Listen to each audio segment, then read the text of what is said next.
Hey Russell, hope you're doing well. This video I'll demonstrate to you how to use the tool. So I introduced the concept of prank lists. Each one of these is a prank list. Each prank list has a status. It's either complete or in progress. You could sort these prank lists by status, last call time, creation time, and you can filter them to only show the completed ones, the in progress ones, the ones which have phone numbers, and ones which have calls. To edit a prank list's title, you click the edit button and then you type in whatever you want. Press escape to cancel the edit, press enter to commit it. You can press the activate button on the prank list to activate it. As you can see here, it will appear on the activated prank list drop down menu. You could still activate a prank list from there or by pressing the activate button on each prank list. Now, once you activate a prank list, two things happen. One, all calls that are initiated will go and be saved in the call history of that activated prank list, just like you see here. The second thing that happens, let's say I want to activate this prank list, which has two phone numbers. Let's say I activated it. Now, the second thing that happens is this button menu will get filled with all of the prank lists, the activated prank list phone book. So you could easily, let's say I want to call the victim, you could easily press on the victim and it will fill his phone number automatically. Let's create a new prank list. Let's call it Arab credit card scam. This is from a video I watched recently of yours. Let's double click it to now. You can either press F1, F2 or F3 to move between the call history, the phone book and the notes. Let's say I want to add, let's select the phone book here, and let's say I want to add a person. You could either click the add button or press Ctrl N. Let's say I want to add a person called Muhammad. He's from the prank. Let's say I want to give him this number right here. By the way, any of those fields, any number inside of those fields could be dragged into any other field, just like so. Let's say he's the victim. Let's create another one. Let's call him Sam. That's gonna be his son. Let's give him a phone number that has a similar area code to his father.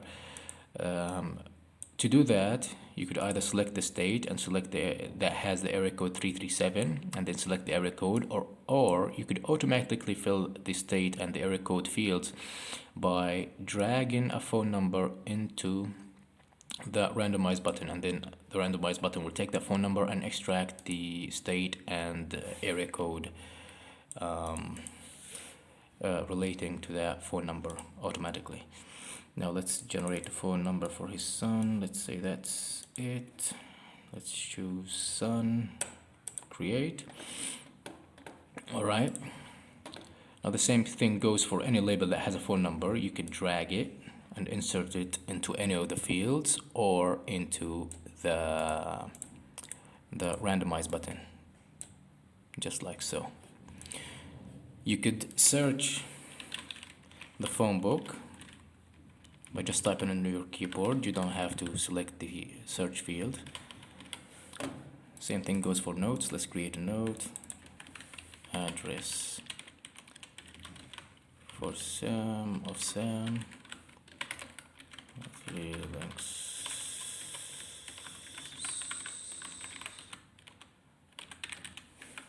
Let's create another note. Note 2. Same thing happens. You could filter them by typing on your keyboard. Note, address. All right, now to delete a note or to delete a person from the phone book, you can't delete it just by simply pressing the delete button. You have to hold Control and then click the delete button. This I made this to avoid accidentally deleting things. Now let's start making some calls. Let's activate this prank list. Now after I activated it, this button menu will be filled with all of the phone book contacts from that prank list. Let's say I want to call the victim here. let's say I want to generate a phone number that has the same state and area code as the victim.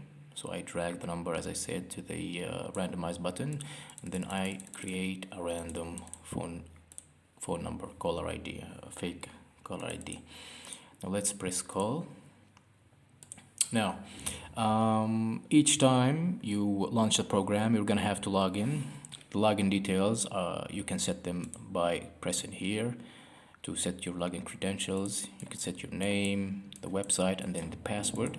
And then once you press call, if you haven't logged in since launch, you have to log in. It will auto-fill your username and password from the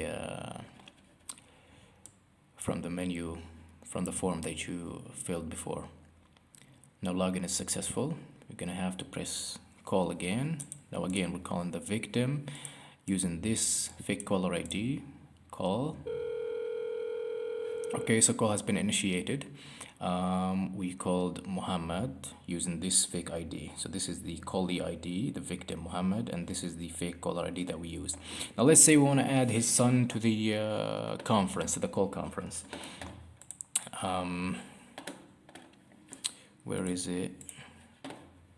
Just like you do so right here in the form. What you can do is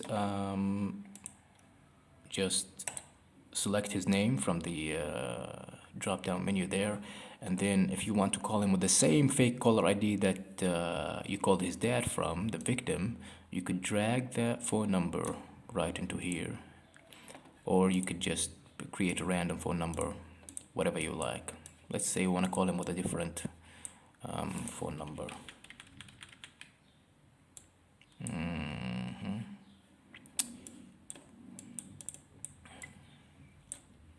Okay, let's generate, and let's add that person to the call.